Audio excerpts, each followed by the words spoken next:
So, I got approved for a new credit card. Let's talk about it.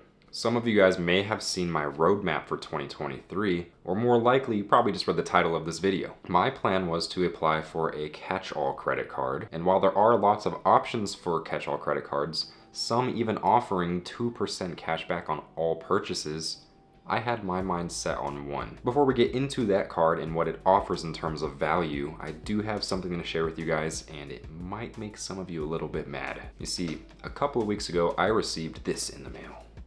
This is a targeted offer from Chase for the Sapphire Preferred with an 80,000 Chase Ultimate Rewards points welcome bonus. And I'm sure you read the title of this video too. You're not wrong. You're not seeing things. I applied for this card. This is the Chase Freedom Unlimited. And I know.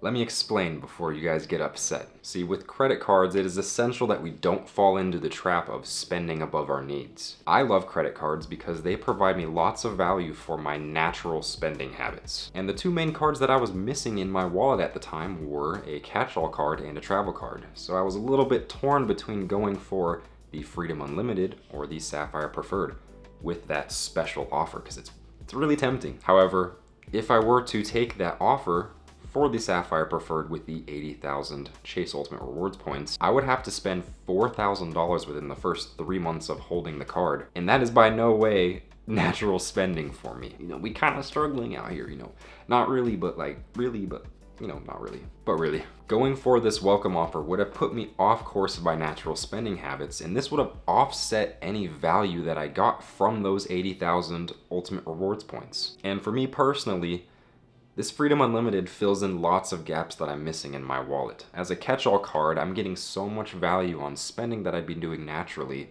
and it really fits me personally more right now than the Sapphire Preferred. But with that out the way, let's get into this card because it's really nice. I did a video comparing this card to the Capital One Quicksilver, and if you haven't seen that already, I did talk about lots of the benefits that you get by holding this card, but I'll summarize them really quick here. With the Chase Freedom Unlimited, you get an unlimited 1.5% cash back in the form of Chase Ultimate Rewards points on all purchases. On top of that, you also get 5% back on travel booked through the Chase Ultimate Rewards portal. You get 3% back on dining and 3% back at drugstores. And these points are really flexible. They can be redeemed for cashback at a 1-to-1 ratio or transferred out to a card like the Sapphire Preferred to get extra value. The version of the card that I got was actually through a referral link, which gave me a special welcome offer.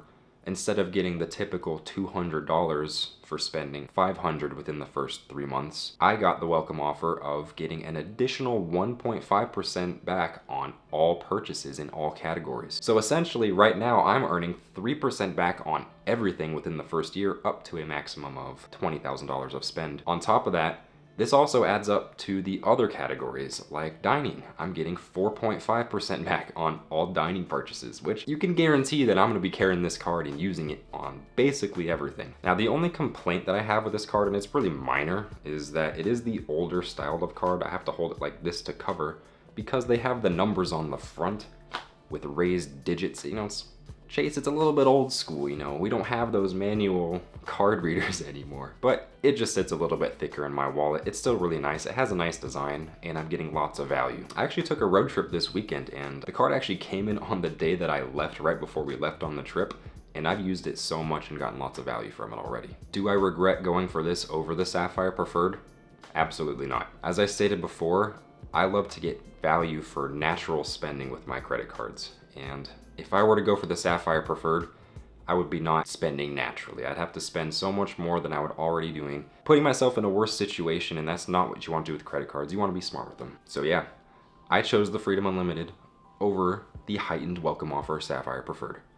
And I love it. Let me know what you guys think. Did I make a mistake, or did I make a smart choice? As always, this is not financial advice. Thank you all for watching. If you made it all the way to the end of the video, I do appreciate you being here, and if you left halfway through, I appreciate you too. I know you're not seeing this, but thank you. And with that, I'll see you guys next time.